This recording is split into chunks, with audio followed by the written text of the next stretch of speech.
right, what is up, y'all? I'm back. I genuinely can't remember the last time I came to film. I feel like it's been a minute. But listen, June has been crazy. Not only am I a queer performer, but I'm also just getting off of a 3-day spiritual retreat that was hosted through Inner Alchemy here in West Seattle. And listen, Solstice Soul Spa cracked me open, you guys. It was an amazing time to kind of get to share what I do and also get to explore more of the modalities of my fellow collective members.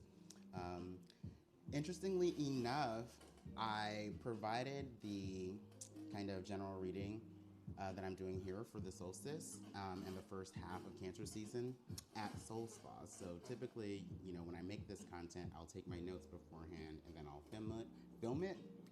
But I actually did this reading live at Soul Spa. So if you were a guest at Soul Spa, thank you so much for joining us. But also, this will be like a recap or an enhanced, I guess, reading for what was done at Soul Spa because I've had more time to sit with this and then also take notes afterwards. So, um, yeah, what we're going to do in this reading is we're going to take a look at the energy of the summer solstice because we're now stepping into Cancer season.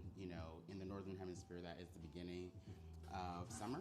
It is the summer solstice. It is when we have the most light in a day, but then the light starts to wane from here, right? Um, it's a pretty intense portal, so I'm really excited to talk about the story that is playing out here with the solstice. So, we've got the spread and then we've got the oracle cards as well. But before we get into it, I need to do my social media shout out, call to action things. So, subscribe to my channel if you want to follow along for readings like this. Definitely give this a like. Please like it because it helps the algorithm, helps more people see it. Comment your experience down below, what you are feeling as we're coming into this. Also, share this if you think it was meaningful and you want somebody else to possibly benefit from this information. Hype it if you are on like mobile because that's a thing now. And then also, if you are interested in supporting me, you can check out my Ko-Fi page. The link is in the description. And from there, you can also see the channeled notes that I take for readings like this. I post it on my website page, and only on my website you get my channeled notes as well, and you also get a picture of the spread. So do all that, and we can go ahead and get into the story for the summer solstice and the first half of Cancer season. All right. So the plot that we are really stepping into as far as what is happening for us for this first 2 weeks is showing up as the Ace of Wands in the reverse and the thanks for coming to my TED Talk, which is the King of Swords in my deck here, right? So the main thing, the main story of what we are kind of moving through for the first half of Cancer season is this process of perspective shifts in regards to our desires, our energetic levels, our vitality, our sense of happiness, joy, excitement. With this Ace of Wands in the reverse, it could be that we are lacking joy. It could be that we're lacking passion, or that we feel that is repressed in some particular way. It could also be about your energy levels, where you are no longer desiring certain things in a particular way, or certain outlets that you engage with currently are draining your energy. They're actually draining your vitality. No matter what it is, we're kind of having a reset mentally, especially with this King of Swords. The intention is to look at these things differently, right? So some people want to actually align more with creative expression, creative endeavors that are true to them. Think of that concept of the inner flame, the inner fire. And some people are ready to let go of certain creative outlets or outlets for their creative energy that they no longer resonate with. It's funny with this, thanks for coming to my TED Talk card, because it kind of makes me think of, say, if somebody was asking you to put together a TED Talk, right? It's easier to talk about things that you actually care about, things that you actually desire, rather than if somebody told you to make a presentation or make a talk about something that you don't really care for. That is the energy of this first half of Cancer season, we are really reviewing these things that are truly aligned with our passion, our purpose, and our desire, and what we're ready to let go of, what is actually taking us away from that, what is actually sucking our energy away from that, or we just don't resonate with these certain outlets anymore. I have my notes. I want to see if there's anything left that I wanted to put forward. Okay, yeah, so there is a kind of process where we're shifting our perspective in regards to motivation, like external motivation versus internal motivation. You know what I mean? Definitely mental shifts on how we engage with creative outlets and what is authentic, what is joyous, what is passionate, and what is more performance or what is more kind of just hit of dopamine or kind of provide some type of external validation or external satisfaction, right? So the action for these 2 weeks, kind of how we are using our energy or how the energy is playing out for us, is showing up as the Temperance card in the reverse and the Hell Yeah in the reverse, which is the Six of Wands in my deck, right? So basically this is kind of addressing this gap between our 5D kind of soul desires and our 3D lived experience, right? So coming off of this King of Swords and this Ace of Wands in the reverse, like there's already a clarity mentally as far as the things that we engage with that don't actually feel good anymore, or they make us tired, or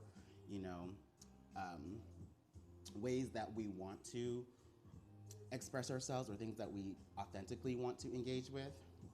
So when we have this Temperance card in the reverse, I see this as a card of vision. It's co-creating with the universe. It's that as above, so below energy.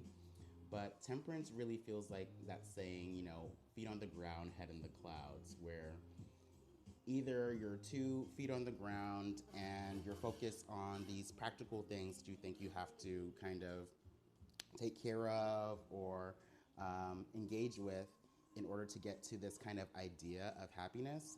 But you're realizing that, even though you succeed in a lot of these kind of worldly or mundane or traditional kind of conventional things, they don't provide you that deep sense of happiness that comes from being inspired, that comes from being aligned with passion and joy and excitement.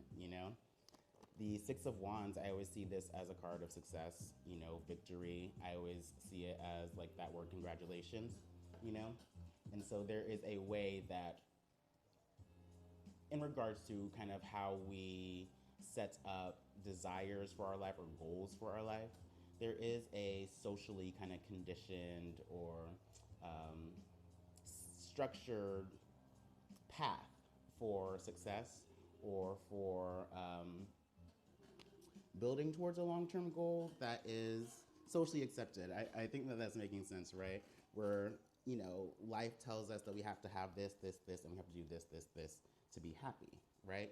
So a lot of us could have spent so much time doing that energy and achieving those things, but still have just felt at a distance from what we truly desire, like from what our soul truly desires, You've hit the milestones, you've made the achievements, but you're still not happy, and you're still feeling like there's something missing. There is a gap between the excitement and the joy and the success that you feel on your lived reality and what your soul actually desires, Let me see what else I have in my notes. Okay, yeah, so as far as feet on the ground, head in the clouds, the other side of this could be that, you're so, I guess, certain or sure, or you feel this big vision of where you want to be, but you don't have the consistency or the discipline to kind of ground those visions into manifestation, right?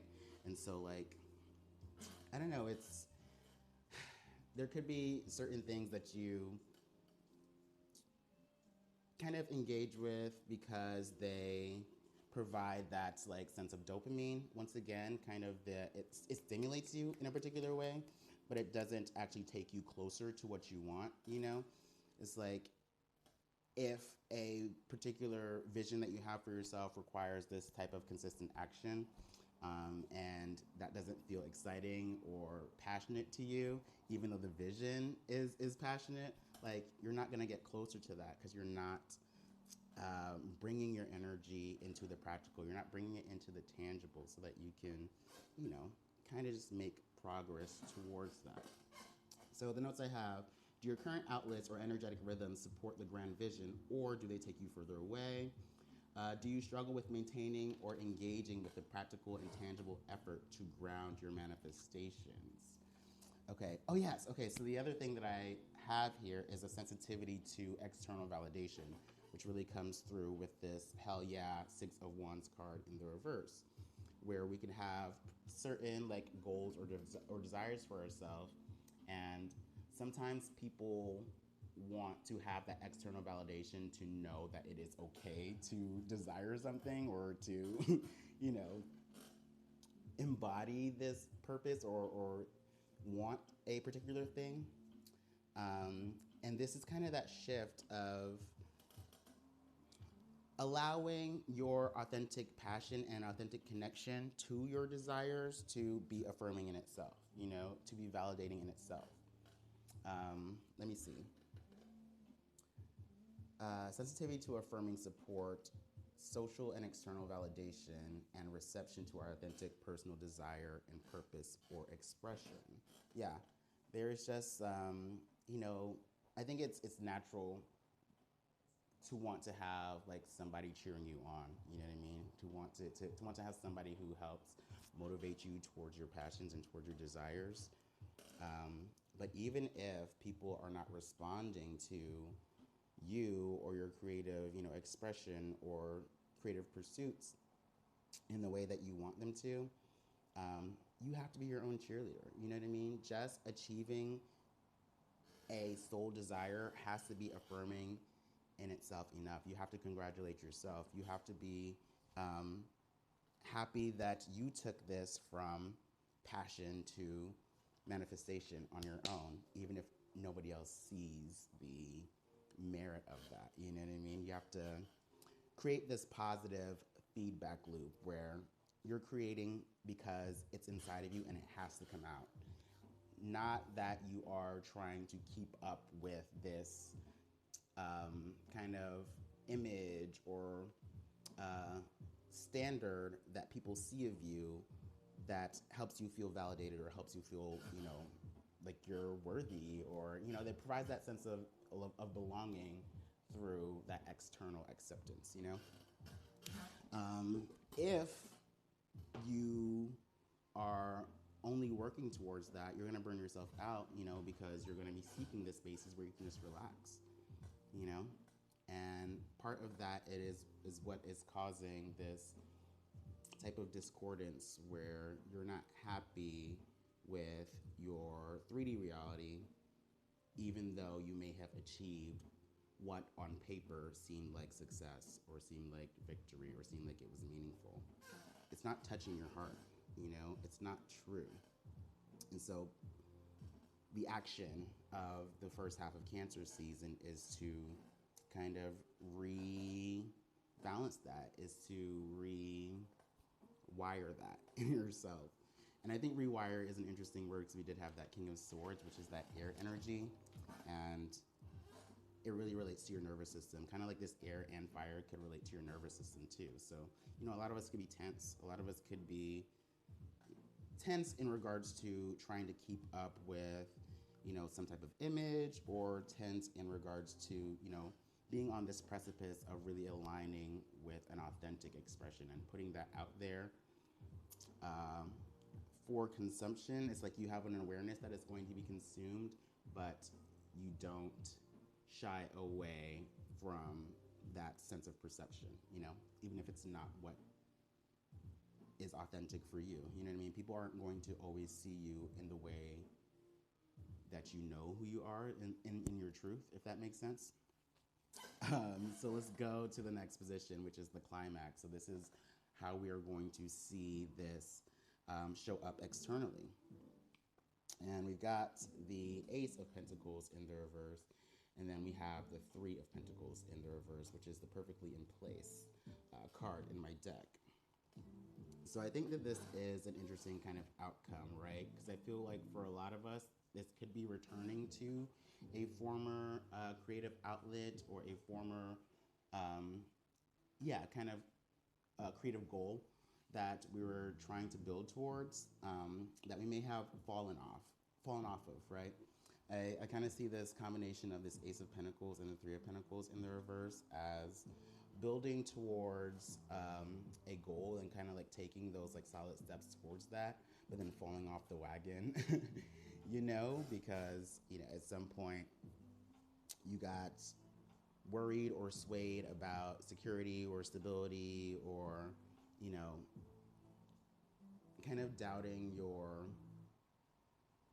purpose or your capacity to achieve a certain goal that is purely authentic, that is purely coming from inside of you, right? Um, there's also this kind of energy of like collaboration where the Three of Pentacles can often be other people who are working towards a similar goal as you. And so in the reverse, it's like maybe you guys didn't have the same values. And so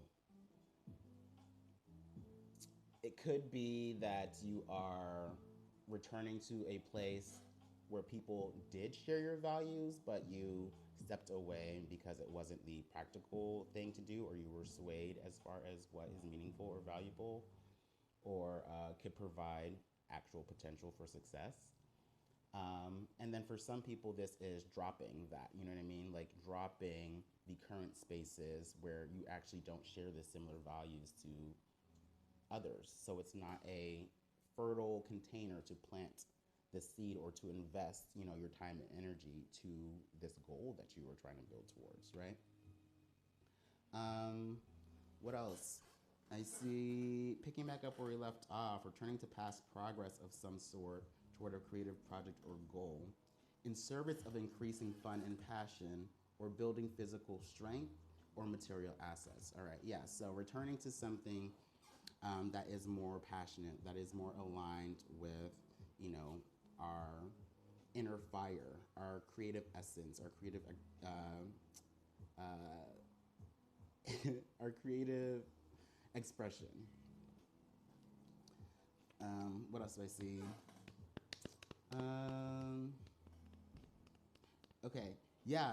So the other thing that I was getting is that like a small tweak in mindset, like value mindset, or a small tweak in like how you use your resources, or even like the timing of, you know, certain what do you call that? I guess the timing of certain actions, you know, in order to have this sense of progression, like what linear progression. It just makes me think of, well, the Three of Pentacles oftentimes makes you think of an assembly line where, you know, each person is putting in their piece so that we can keep going at a steady pace, or it's like making sure that you have things planned out in a particular way so that you can go from step one to step two to step three, right? But maybe you actually need to go step two, step one, step three. You know what I mean? It's like you have to shift the way or the order that you've been going about things. And something about like a minor shift can really create a solid foundation for where you are going, right? And I feel like the shift is definitely between this kind of pentacles, more practical resource or system or idea, and, you know, adding in something that is actually more um, passionate or inspirational or creative. You know what I'm saying?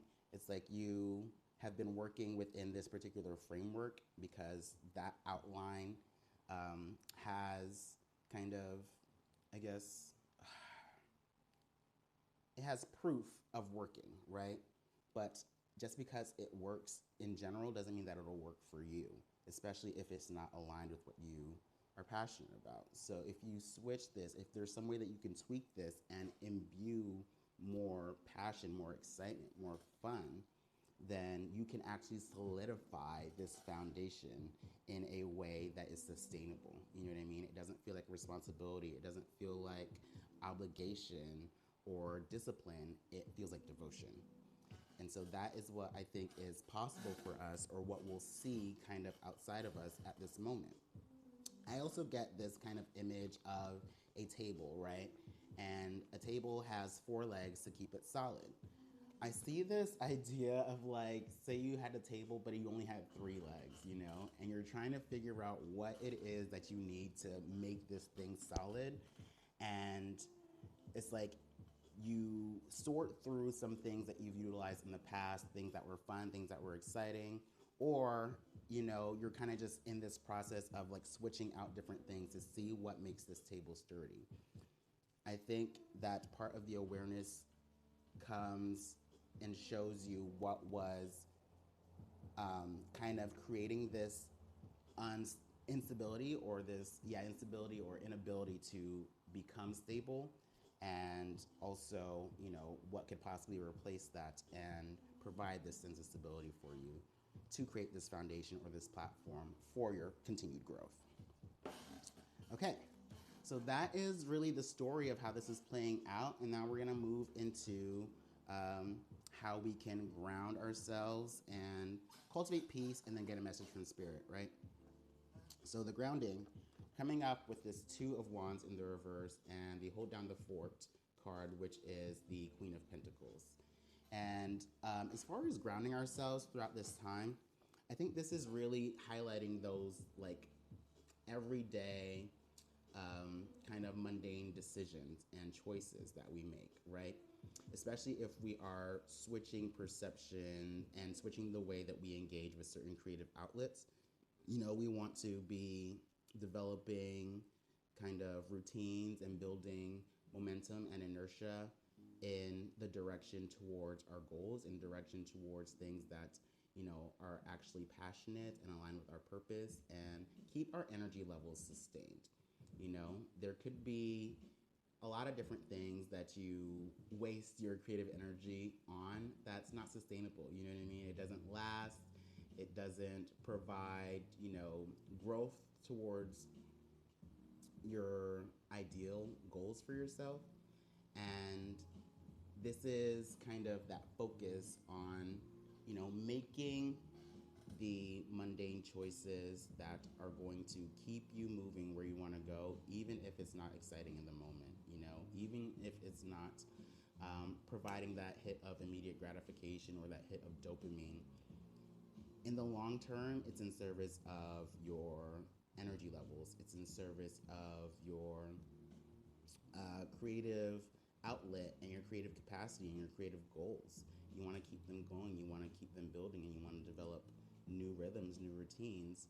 So you have to add up enough choices in the positive direction to make this kind of second nature, you know what I mean?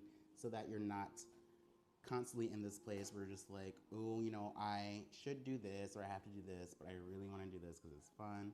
You know, if you are kind of boxing yourself in with these rules and not allowing any room for play or excitement, then you're gonna find yourself constantly in this place where you're just like, it's almost like that shiny object syndrome, where you get excited for one thing because you know it's going to be fun and it's going to taste good, or it's going to, you know, give you that hit. But then afterwards, like, it kind of just derails you from your goal because you get down on yourself for breaking these rules. You know what I mean? Stepping outside of this container that you see for your growth, but it's too rigid and it doesn't allow any fun. It doesn't allow any excitement or pleasure. So there has to be some way to, once again, fuse these two things, but also, like, you know, you have to, I feel like if you are able to fuse those two things, then you're less likely to, I guess, break that rhythm. There's something, let me see what I wrote here. Committing our energy in a direction that derives from internal fire and creative will. Stay away from shiny object syndrome and immediate gratification impulses. Um, Consistent, intentional choices help develop and maintain new rhythms and systems. Discipline settles into devotion and a mastery of tending to shifts of physical and material needs. Right. So I think that's the other thing is that, like, um, there is a sensitivity to our physical needs uh, that is coming through with this, like, Queen of Pentacles energy that's more earthly and more in tune with the body. And once again, with this, like, wands, I was saying before, wands and swords, they kind of are close to the nervous system. And so sometimes, you're moving down this path and you're trying to build towards something intentional, but then your body is just calling for something else. You know what I mean? You feel yourself, like, craving that hit or that thing. And I think there is a way that we can develop a sensitivity to when we are craving something more or craving something different or more novel, right? But not completely derailing ourselves. There is an attunement that comes with being a little bit more still and developing more awareness around those cravings or those impulses that come from us. When you feel your body kind of calling for something different, I'm sure there's another option that is still in alignment with your goals and with your intention that you can utilize rather than, kind of destroying your momentum or killing your rhythm on something temporary. So I think that is really important in regards to our grounding at this time. The next section is how we can cultivate more peace, right? So we got this Six of Cups, and we have the Beware of You card, which is the High Priestess in my deck. So I love this combination because, one, the High Priestess is all about intuition. It's all about self-knowledge and that inner knowing, right? There is an internal wisdom, an internal compass that can never guide you wrong because it's your truth. So this is all about engaging regularly, consistently with your truth, the truth of your needs, your desires, what fulfills you on an emotional level, what pours into your cup. The Six of Cups, it relates to the past. It relates to those childhood needs for nurture, safety, care, belonging, having a safe space. All of those things are highlighted with the Six of Cups. And it kind of speaks to whether you received that or whether you did not receive that, right? This combination with the High Priestess and the Six of Cups is emphasizing this inner knowing and this connection with your inner child that can never be removed or can never be separated, right? There is a deep wisdom in your body in regards to what is actually satisfying for you, what is actually nurturing for you, and actually being able to engage with those things that are making you happy, and making you feel fulfilled. There was something in particular that was coming to my mind with this combination. What does it say? My notes, it says regular attention and care for our deep needs for affection, love, nurture, safety, and belonging, aligning our creative outlets and personal desires with the material opportunities that support our fire and sustain our energy. It says decision making comes from inner knowing and full coherence to truth. External forces and pressure do not influence our path any longer. To feel good is to feel God. I think the thing that was coming through in my mind, because the Six of Cups can speak to, like, children, it just makes me think of the curiosity of a child, right? And almost, I'm kind of seeing this younger figure here as this Page of Cups, where there is something that is inspiring you on a heart level that you might want to engage with, and this is giving yourself the ability to engage with that, right? This is feeling safe enough within yourself and within the authentic desires that are showing up within you, and allowing yourself to um, give to yourself that space to be curious and give yourself the space to explore the ways that you are becoming curious emotionally. You know what I mean? The ways that you're becoming curious in your heart space in regards to what you actually want, what is actually fulfilling, and what spaces, places, people, situations actually make you feel nurtured and safe and cared for just for your being and not out of performance, right? It's not out of this sense of external validation. You get the nurture, you get the care, and you get the belonging just for being. You know what I mean? People show up for your truth rather than for your performance. Okay? Okay, so this last section is the message from Spirit. It's coming up with the moon card in the reverse, and then also the Eye of the Storm, King of Cups, and the Three Strikes, which is the Ten of Swords from my deck. All right.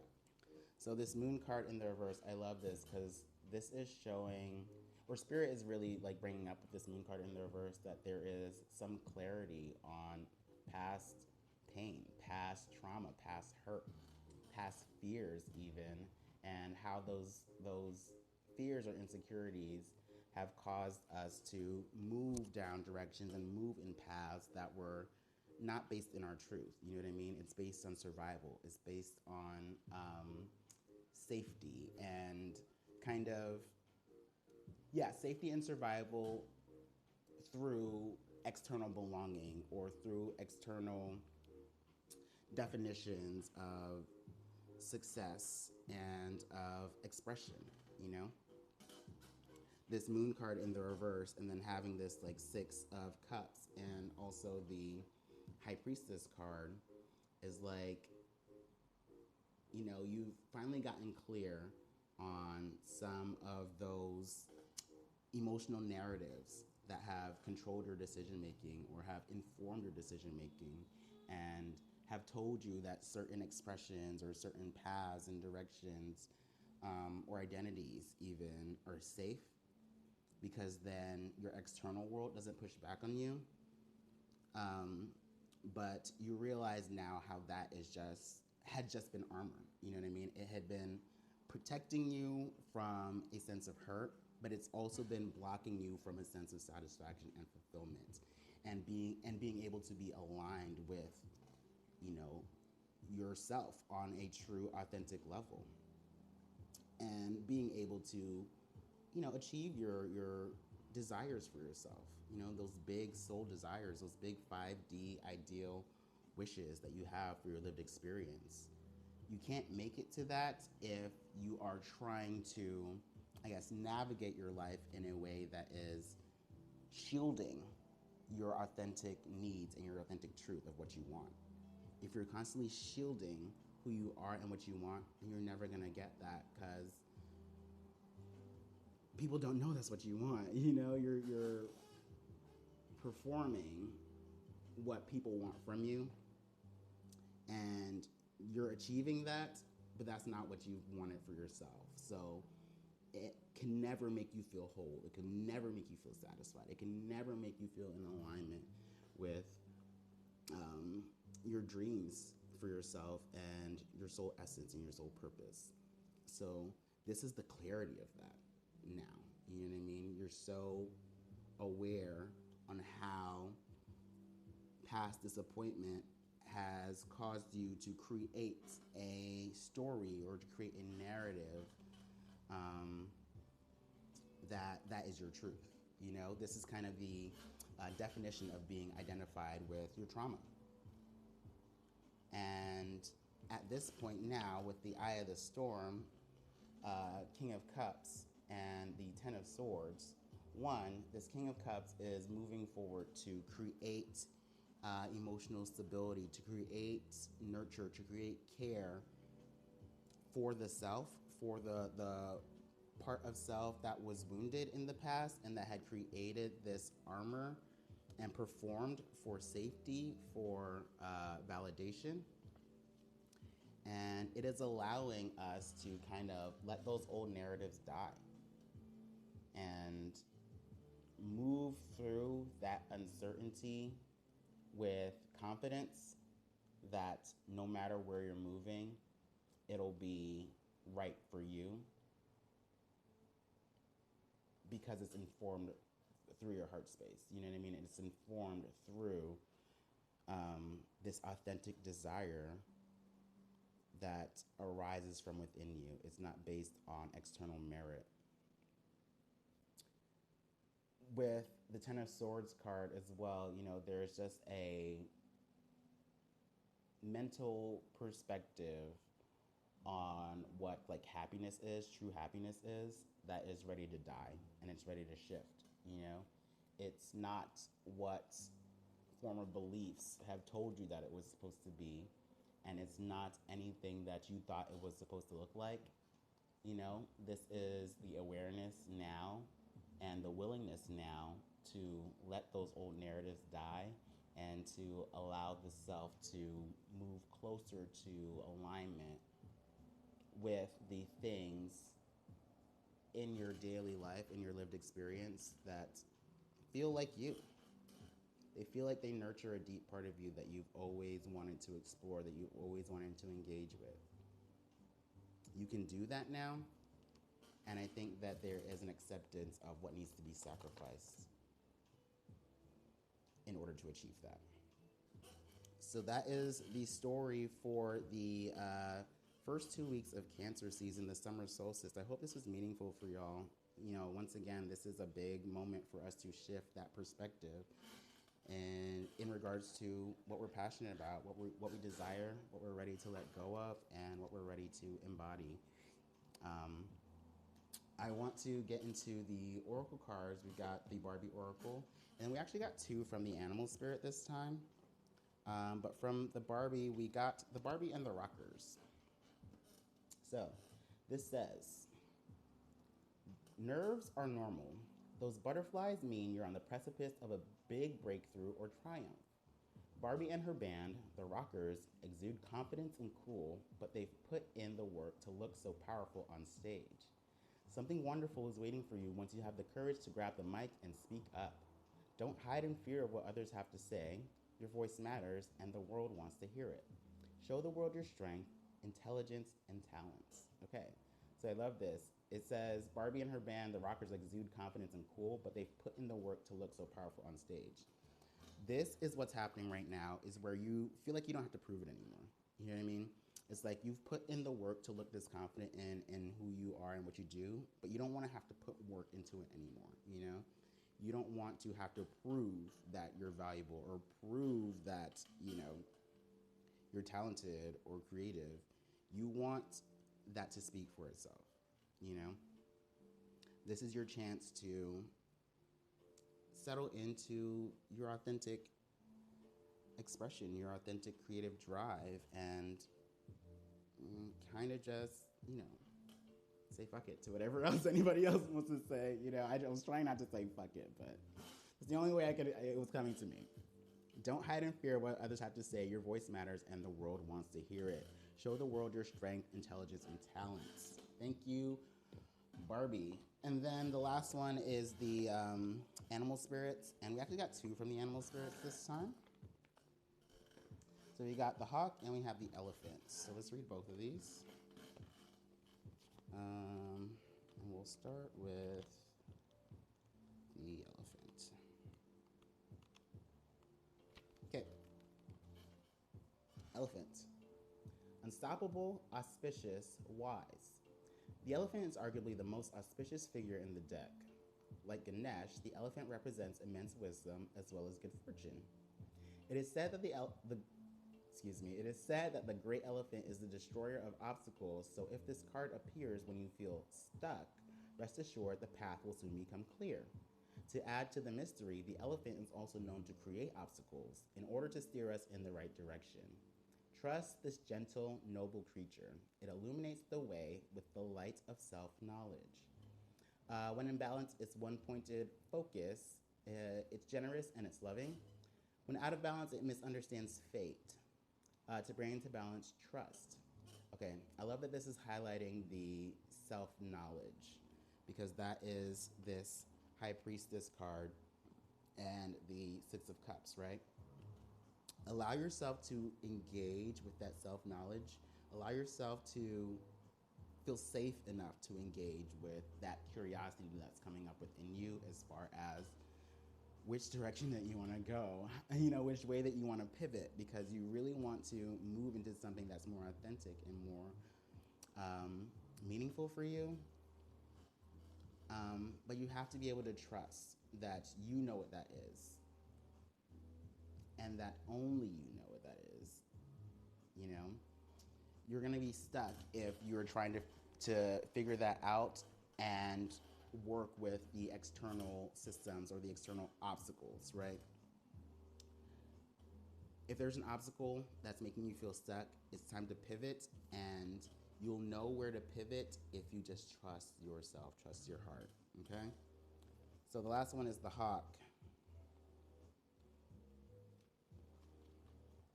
Let's see.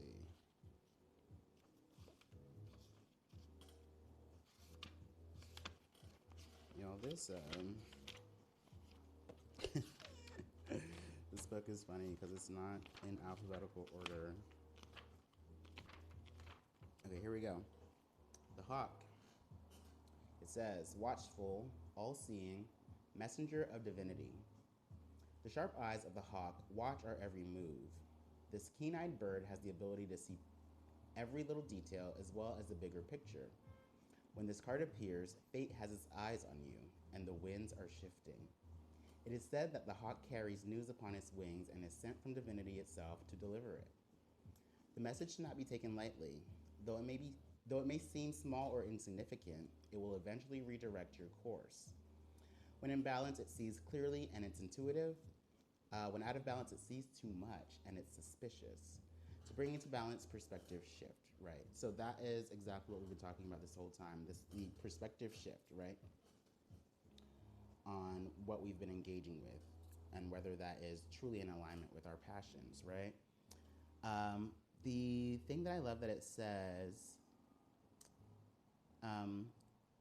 it is said that the hawk carries news upon its wings and is sent from divinity itself to deliver it. The message should not be taken lightly. Though it may seem small or insignificant, it will eventually redirect your course. And that's what I see here. There is some shift, some news, some information, or new perspective that comes through. And it seems so small, and it might make all the difference in your decision making and deciding where you want to pivot, and then finally kind of clearing that blockage that was stopping you from solidifying this foundation for your growth, for what you desire to build towards. So that is the message for the first half of Cancer season. Thank you so much if you made it through this entire video. If you did, drop a butterfly in the comments. If you like this, definitely like this. Subscribe if you want to follow for more videos like this in the future. Let me know how this hit for you, what's landing for you, what's alive for you. Once again, share this if it was meaningful and you want other people to see it. And yeah, if you want to support me, definitely check out my Ko-Fi page. The information is in the description below. It'll have my channel notes here for this reading. It'll also have a picture of the spread of this reading. So if you want to check that out and then possibly donate to me as well, all that is on my Ko-Fi page. But until next time, you guys, I'll see you. Bye.